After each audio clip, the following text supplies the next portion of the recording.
right, we are back with Lisa Waters Lane. She comes in the studio each week with your garden question, just what's going on in other people's gardens.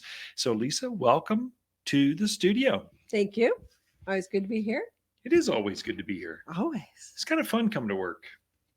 It is. It's kind of it's like when life gets really hard, just go talk to customers and help them with their garden things. It's just fun talking plants. Mhm. Your passion Right. is plants, and so when you get to share that, Mhm. it's kind of rest. That's why the radio show.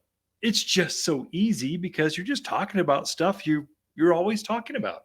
Always. We never stop talking It's kind of plants. yeah, kind of at Christmas dinner, at Easter, Yeah, plants. I'm pretty sure they would like to talk about something else, but what We the did heck? have a great fundraiser on Yeah. Sunday. So we give the garden center to a nonprofit. Mhm. Not a lot of them, but about once a quarter. Uh, we've given the garden center as after hours to raise Mhm. money, have a garden party. And so for the last 15 years, we've given it to Prescott Frontier Rotary. Rotary does a great cause as community leaders trying to Mhm. make their communities better, raise ethics in business, governments. There's a lot of positive they're doing. Sure. And so that's a cause that we stand for. Plus, I'm part of the club. So You your are a friends are coming. Rotarian, yes. Yeah, Rotarian. Uh-huh. So we gave them last Sunday. Mhm. The garden center had a great party. Now, they didn't have it the year Year before because of COVID. Oh my Mhm. gosh. We were nervous this year, kind of September, this Delta thing going on. Just Mhm. should we not? I don't know. We did it anyway. We did. And so Nice open space to have it in. it So it was is all good. So how many people came? over 300. So they Okay. had 306, no, 263 actually register. And then you've Mhm. got 50, 60 Rotarians who didn't register. They just came to the back door and there to Right. help and be part Uh-huh. of. And so it's over the 300 mark, which is Nice. a little lighter than normal. Usually they'll have Ah, 350, 330, something like that. okay. So that's good. I did get the final figure. Yes. They raised one more money still coming in, but the official total as of yesterday at lunch, $102,000, $102,600. Does that make sense? Wow. So that's what they took in. So people That's were. great. Is that a record? It is a record. Yeah. They've been dreaming to break the 6-digit mark. The Kiwanis folks, they're so Yeah. famous for raising Those 150,000. They're koalas. so good. Yeah. And we're kind of going, we have a garden party, but we raised $102,000 in like 3 hours. So the Right. Kiwanis take, auction stuff off on Weeks. TVs Yeah. over many days. So Mhm. you Well, did that's good. I'm proud of them. wonderful. Congratulations. They'll do a That's lot of great. good with that money. Yeah. They're supporting the Imagination Library, Dolly Parton's Oh, the free they books. free books, age 0, age I guess 1 month, birth to 5 through 5, Okay. a book every single month of that child's Wow, life that's great. to seed a family's library. It's Mhm. tremendous. Yeah. Past to graduation, which is Prescott High Schools. Students, they're missing like one class. Mhm. Well, we can get them that one class online where they can Right. ensure they're going to graduate. Bradshaw Excellent. Mountains Interact Club, which is Mhm. the business Rotary club within the Mhm. school, a shelter box when hurricanes go through and people are homeless. They've Mhm. got these very sophisticated tents and supplies. It's kind of like first aid, not first aid, Okay. but the Red Cross. Right. They go in and land and just start giving out Mhm. these Stuff people shelters need. to help Cool. them get through. I So didn't know just that. tremendous work they're doing. And of course, ending polio, clean drinking water, peace for Mhm. the world. They stand for some pretty high causes, but They do. well I done. love their motto. Yeah. Service above self. Yeah, That's a very great good. motto. Yeah. So well done, club. Mhm. Now we're halfway through this segment. We should maybe answer some people have already tuned out. They probably changed the channel already. Let's get them some garden Okay. info. What's going on? We will do that. So Penny is new in the Prescott area, Welcome, Penny. kind of more from the East Coast, but she wants to grow a red maple. Wants to know, can you grow a red maple here? Yeah, there's some beautiful red maples. In fact, in a couple weeks, the hills will be alive with red maples. So much of the green foliage you're seeing, there's just a hint of red showing up. Just starting. In a couple weeks, it'll be full on red. Mhm. So we do the Acer rubrum, which is that's that Midwest kind of East Coast.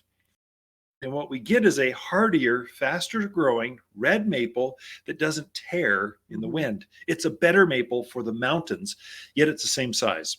So it gets up that 35, 40 feet tall by, I don't know, 25 feet wide. True shade tree, a maple tree. Mhm. Classic 5-leafed maple leaf, a little bit deeper lobed, and a fire engine red leaf in the fall of the year. It's green, comes out green in the spring, stays green, but the autumn color is an intense fiery red. Yeah. So autumn or Prescott Blaze, it goes by a couple names, Prescott Mhm. Blaze maple. That's what you want to So look what's for. the difference between that and a sensation maple? Sensation is a boxwood. It's actually an alder, a box elder. Mhm. And so it's more like it's a shorter tree, maybe 30 feet instead of 35, 40. So it's 10 feet shorter, a little Mhm. bit narrower, but it loves a clay soil and it turns a bright orange Mhm. color. They're both pretty robust, deep rooted. And so they're both going to be, water them once a week, maybe when it's 100 degrees out in summer, and they're happy as can be. Great shade trees. So a little bit different leaf. That's one you want to come Mhm. into the garden center, compare Sensation and the Blaze, and See you'll which one see you a like. difference. And then do you prefer orange or red? Mhm. Have one of each. There Have you that go. fall color. Yeah. Well, I noticed the sensations we have are starting to Oh, are they? Yeah, turn. it's time. Just a It's time. hint of it. It's Yeah. autumn this Yeah. week. It turned autumn. It's That is time for autumn true. foliage. That is true. Our next question is from Shannon. She has a very large Russian sage that's just starting to weep Yeah. over. Wants to know, can she cut that back now, or is it just better to wait at this point? So Russian sage. Just describe this for folks that are tuned in. So it's a blue shrub. It's about hip high, kind of vase shaped, with this airy, kind of light blue flower to it. Bees love them. Butterflies love them. It's a Mhm. great pollinator. Very robust. The problem with Russian sage, they're so drought hardy. They just don't need water almost ever. And yet we've had a lot of rain. And so they're just drunk and they're falling over in the gutters. What they're doing, they're falling over and weeping Yeah. because they're too heavy. Right. And so, yeah, go ahead and cut them back. Not a big deal. So in the winter, you'll cut that thing way back. So down to maybe half its size, knee high. But for now, there's plenty of flowers to come on. So you've got another month and a half of blooms. So just shape it, give it a haircut so it Mhm. looks better. So it's not laying over in your front Right. yard.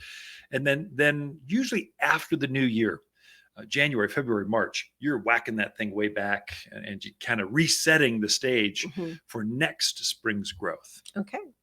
We got time for one Yeah, I more. think so. So Lori was in the store visiting and she Okay. saw that we had a bunch of pansies and violas, and she Yep. wants to know, how long will those last through the winter? So Or will they last? they'll last. So here it's so mild. So okay, it depends on your elevation. This is broadcast throughout northern Right. Arizona.